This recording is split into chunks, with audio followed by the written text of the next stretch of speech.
Hi guys, and welcome to SnipBit, the podcast to show that you can be successful in your chosen field, whatever your background or start in life. Today, I'm delighted to welcome Janice Sylvia Brock, an internationally acclaimed artist and author. Did you know her work is hanging in the White House? She's exhibited at London's world-famous Saatchi Gallery, and her paintings have changed hands for as much as $200,000. Janice, welcome to SnipBit. It's a pleasure to have you. Thank you, and it's lovely to be asked. Thank you very much. So Janice, obviously you're incredibly successful. Do you think your background and upbringing were a factor in what you've achieved? Yeah, I mean, I've had quite a challenging life because I'd always wanted to be an athlete from a very early age. And then I was suddenly struck down with Still's disease, a juvenile form of arthritis, at the age of 10. So my whole life changed. And during those early years, I then thought, well, I'm going to be positive. And one day, when I was 13, and I couldn't walk, I couldn't use my arms very well, but I prayed to God to give me a special gift. And I asked the nurse to get the paints and the brushes and everything, and I started painting, and that was a great answer to prayer, and that led me on the road to becoming a professional artist. I had ambition, you know, and I wouldn't let anything get in the way. Now, you see, I love that. So that really shows that you have a real sort of growth mindset. And how important do you think that that's been in your career and what you've achieved? It's been very important because when with my disability, I have constant pain, but you learn to put the pain behind you, and you have to be totally focused and make a success of things. That's why a lot of people are very successful with disability. They're very successful in business because they're totally focused. And also I like to make the lives of other disabled people better as well. So yeah, I'll have to have a focus. It's very important. I think that's really impressive. It's not just thinking of yourself, but thinking of others who are in a similar position as you. Do you think that that's quite common amongst people with the same disability as you? Or do you think that there's something innate within you that's allowed you to do this? Well, I had very good parents, and I think my father was very artistic, and he used to say, "Come on, Brocky, you can do it." And when I first started painting at the age of 13, it wasn't easy because I couldn't use my hands very well. I'm right-handed, but I actually asked the nurse to strap a paintbrush to my left hand, and I started to paint. And I sold that painting for £28 sterling at that time, which was a lot of money. I'm not going to tell you my age, but it was a long time ago. It was a long time ago. And it was just incredible. I just had this burning desire. If I wasn't going to be an athlete, I wanted to be something else and make something of my life, yes. And earn my own living. So was there a point in your career that you knew you were going to be successful? Was there like that moment? Yes. My first exhibition was in the library. It was in a particular library in Withington, Manchester. And what spurred me on, I had help setting up the exhibition, obviously. And this lady, I had some nudes in the exhibition. And this lady walked in and she ran out in the streets. "Don't go in there." You know, there's nudes. This artist's got nudes on the wall and they're terrible. Anyway, my exhibition was a huge success.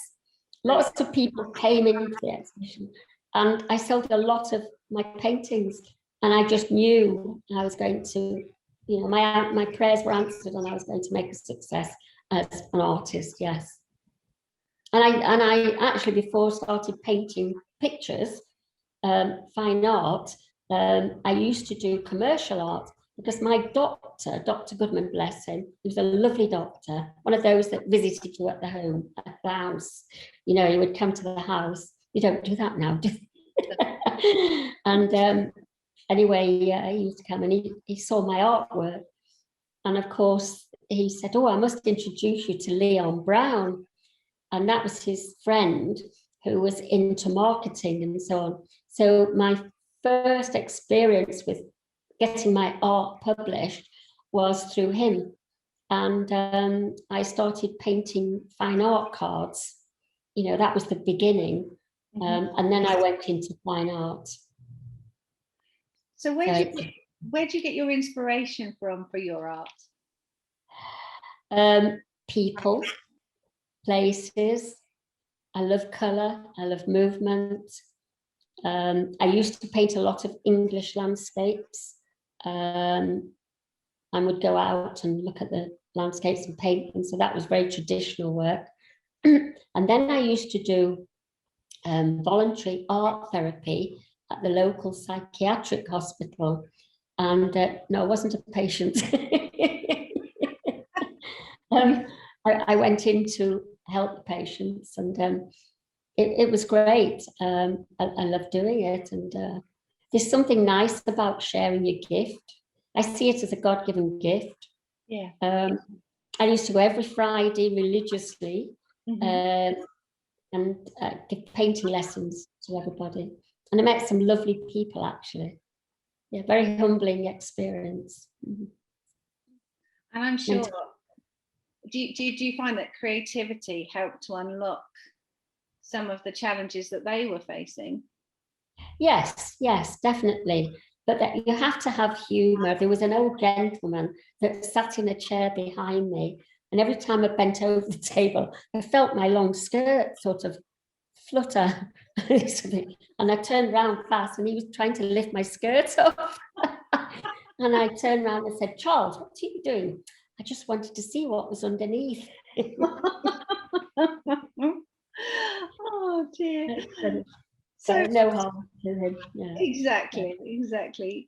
So you've talked about your parents, you've talked about God-given gift, but has there anything else that's been a driving force behind your success? Yes, I love I love interacting with people, and that spurs me on. I do public speaking, and I love that, and I love to interact. And very often when you're doing public speaking, you always meet someone or a group of people that you've helped in some small way. That means a lot to me.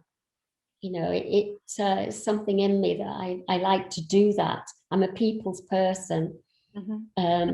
But I've done prison work as well. And I was told they were celebrating something. So it was a men's prison, and I took a bottle of wine with me. It was confiscated at the gate. Oh, they're such meanings, aren't they? Yes, you can't take that in, you know. So probably the staff drank it, actually. You live and learn. Wow, exactly that. Yeah. So obviously you've talked about your positivity, but things haven't always been amazing, have they? What has been your biggest challenge, and how have you overcome it? My biggest challenge over the years has been to keep walking, because I stand up to paint, and I also over the years have bred huskies, Samoyeds and Siberian huskies, and one of the puppies I bred went off to its new owner, and the dog knocked me over. Oh my goodness. So it was 18 months before I could walk again.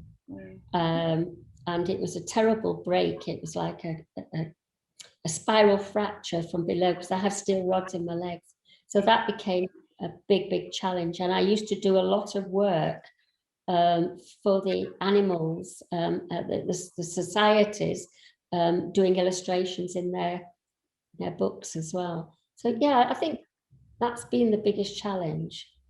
But oh no, there's something really funny. One of the biggest challenges, it was in Barbados. I was doing a fundraiser, and I've been going to Barbados the West Indies for 40 years. And this particular time, it was a dinner being held, a very grand ball. I won't say where. And I was donating a large painting. And of course, it was strapped to the roof of the car. Right. And we were on the highway. And of course, the straps snapped. So the painting went up in the air. It was like a kite floating in the air. I thought, my golly, what's going to happen to it now? Anyway, there was luckily no traffic on the road. Yeah. And it landed in a field. So no harm done. So we got it back in on the vehicle and safely delivered it to the charity ball. They didn't know. And it went for quite a lot of money, actually. Oh, brilliant. Probably would have gone for more had they known. Grass stains or anything. So it was really funny. I've had lots of funny things like that happen. It's Yeah. And the challenges in living in the West Indies is the crawlies as well. I hate the crawlies.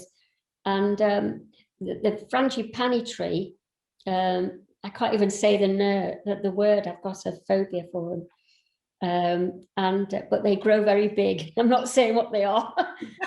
They're on the frangipani, but one fell off the tree and crawled past the swimming pool, and it was making a beeline for me. I thought, golly, it must know I hate them. And it came up the steps and toward me, and I got my assistant to brush it away. It came back. It came back 3 times, yes, and then it fell in the pool. So that was the end of that. But that was freaky. That was really freaky. Yeah. I have the same thing with rodents. Oh, do you? Oh, yeah, terrible. And it's funny why we have these fears. I've no idea. Yes. Mine was the fact that my gran used to be terrified, and I think she's just passed it through. Yes. Oh, dear, yeah. I need to work on that one, I think. I know, absolutely. I think we've all got those phobias. I think we just have to understand why we have them, or maybe don't understand them, just don't go near them. 100%. So, yeah, Janice, if you were stood in front of your teenage self now, what advice would you give yourself and why? It would be never give up, stay focused. And it's harder when you're younger because you flit around a little bit. Be sure of what you're doing and believe in what you're doing is good. Yeah. And that's hard as a teenager because you want to do lots of other things. You want to party and all that sort of thing. But you have to stay focused on your work if you want a career out of it. And being an artist isn't one of the easiest of careers. People always say, well, when you're dead, you make a lot of money. But I'm glad to say I've been very successful so far, and I've not died yet. Glad to hear. Yes, yes, I've not got my wings yet. But yes, I think it would be not to give up and be positive. You get a lot of knocks as your career develops. One of the articles written about me, because I'm famous for my bottoms. Yeah. And one journalist wrote about me in Barbados, and she caused quite a stir because she slandered my deberes. She slandered my bottoms, and that she said a few challenging things. And anyway, it had everybody up in arms. They said, do you realise what this woman's done for our disabled children? She's raised $500,000. Wow. No.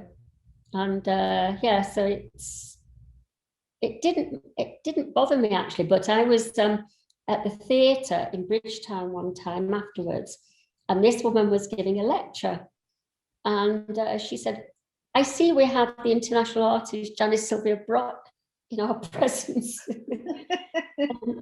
Tell me, Miss Brock, what's the success of your career? Why are you so successful? And she put me right on the spot. Anyway, afterwards, I did answer. I waffled a little bit, but I wanted to see her face to face, and she wouldn't meet me. No, how rude. No, she would not meet me.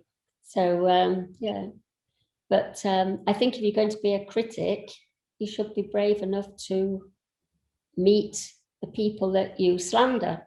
Slander doesn't bother me. Bad publicity is good publicity. And that's something I've learned. I've had lots of articles written about me right from the word go of my career. I mean, I started having exhibitions when I was 19. So, you know, and that's every year I had a show, and I met some wonderful people. Oh, yes, and I met this lovely gentleman called Charles. Yeah. And he was an international artist. He was quite elderly at that time, but he was famous for his women, Charles Cadley. And when he died, his wife rang me and she said, Charles has left you his mirror. Well, his mirror was huge, with it probably worth a lot of money, because it was a large frame around it, very ornate Venetian type frame. And my mum said, we can't have that in the house, it's too big. Where are we going to put it? So I had to tell Joyce no. I still remember their names. Joyce said I couldn't have it in the house. But Charles was an amazing man. I felt privileged to know him.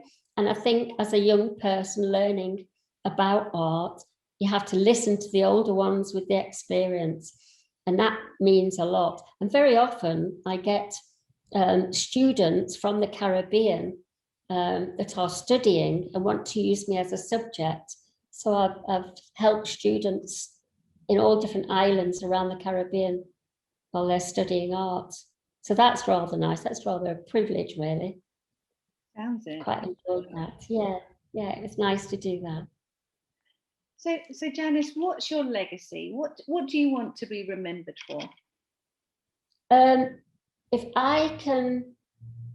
my work is talked about, which it probably will be when I'm dead and gone, to bring a smile to people's faces and to bring joy, that my work gives joy to people, and I know it does, and also that all the people have helped in raising funds, that they will remember the enthusiasm that I have for fundraising for people who are less fortunate than me.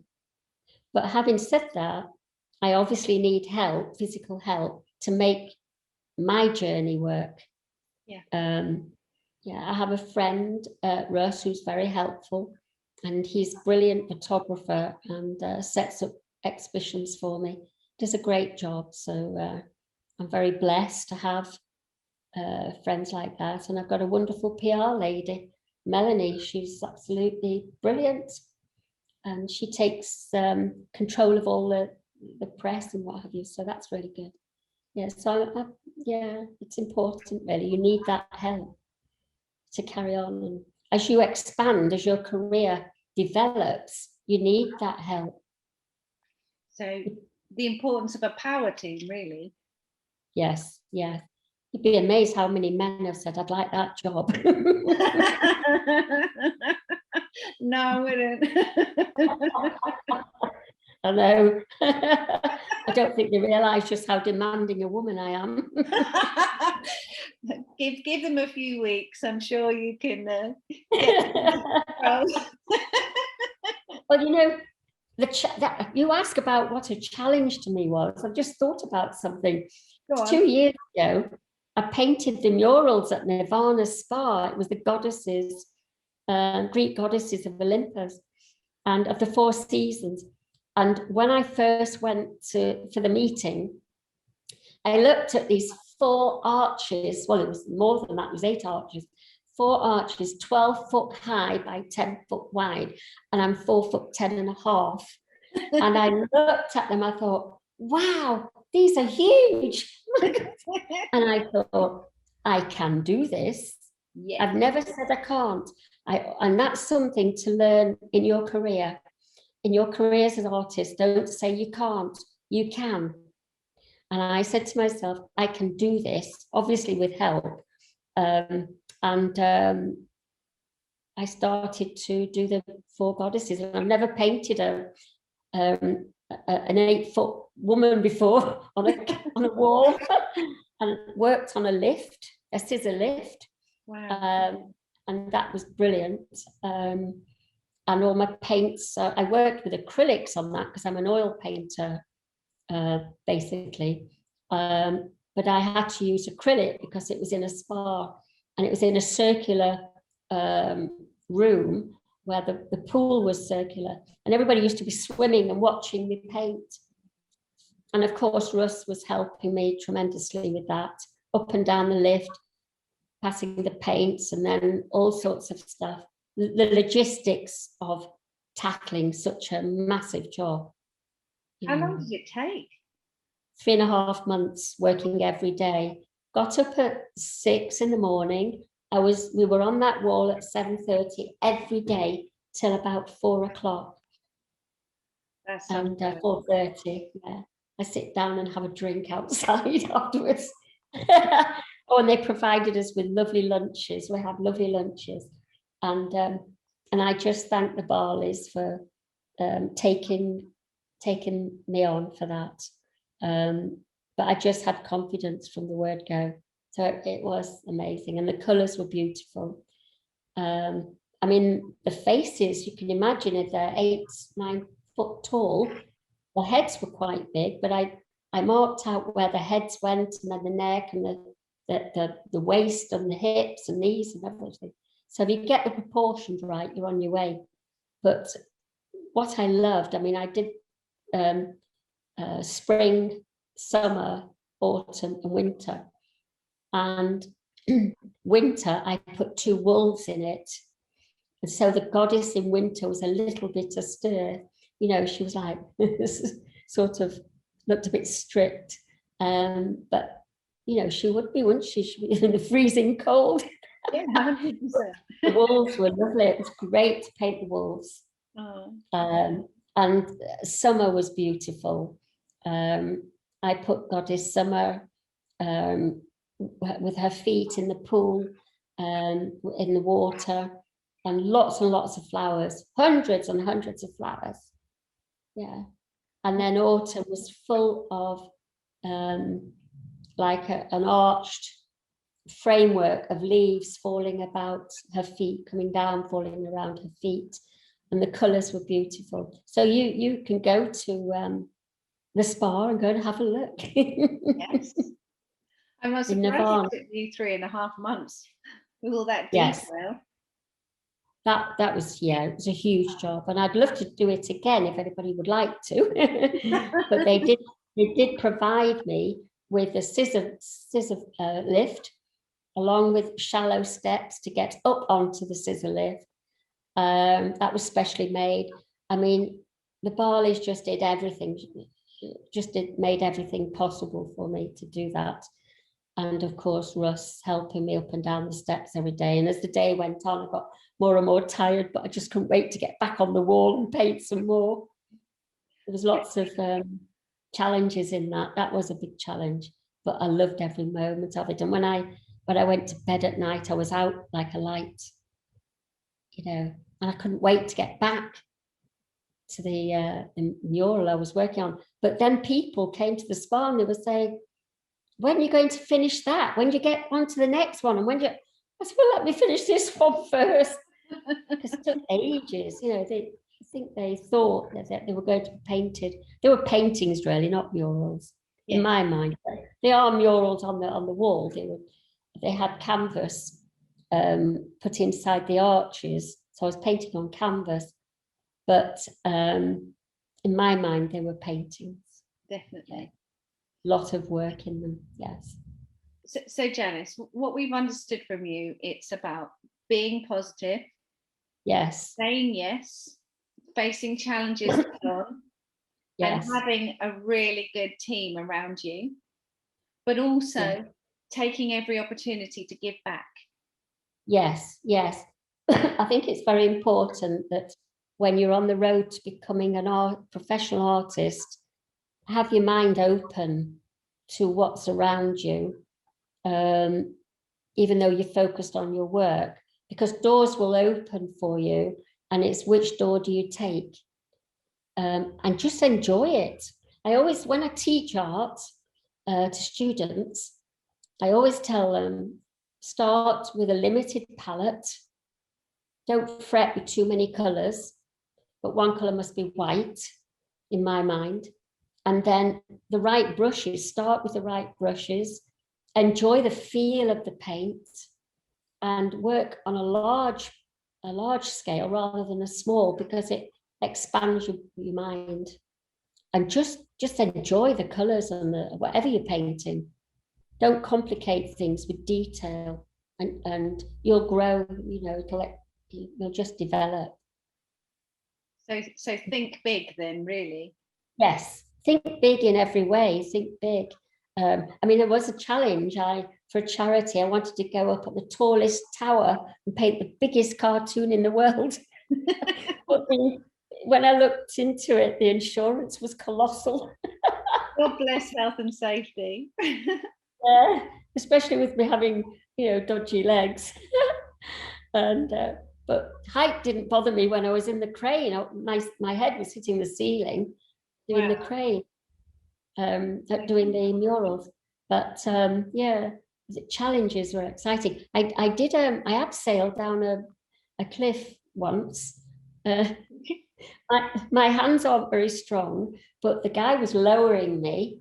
Yeah. And I went so far. One of my legs is stronger than the other because I have artificial knees, and I was pushing against the rock, and all of a sudden my weak leg turned me around, swiveled me around, so I was hanging like a bat upside down. Oh, no. 100 foot. And I said, "Excuse me, could somebody come and get me the right way up, please?"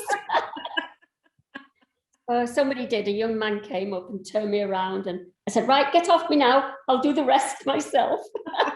I did. I abseiled all the way down then. It was the awkward shape because my ankles are fused, naturally fused. I couldn't get over the bump in the rock, but I managed to get to the bottom. I was very proud of myself.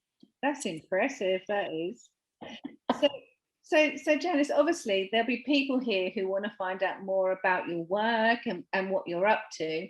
Where can we find you?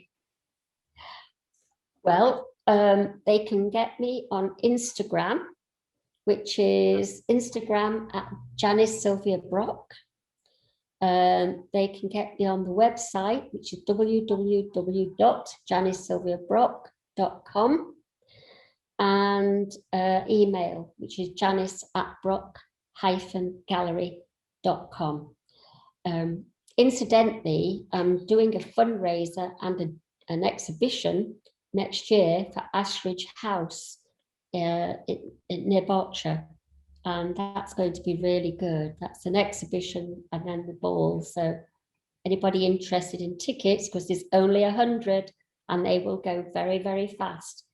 So I'm hoping to raise some money for Back on Track, which is for soldiers getting back on their feet, and also hopefully for a little boy that's learning to walk.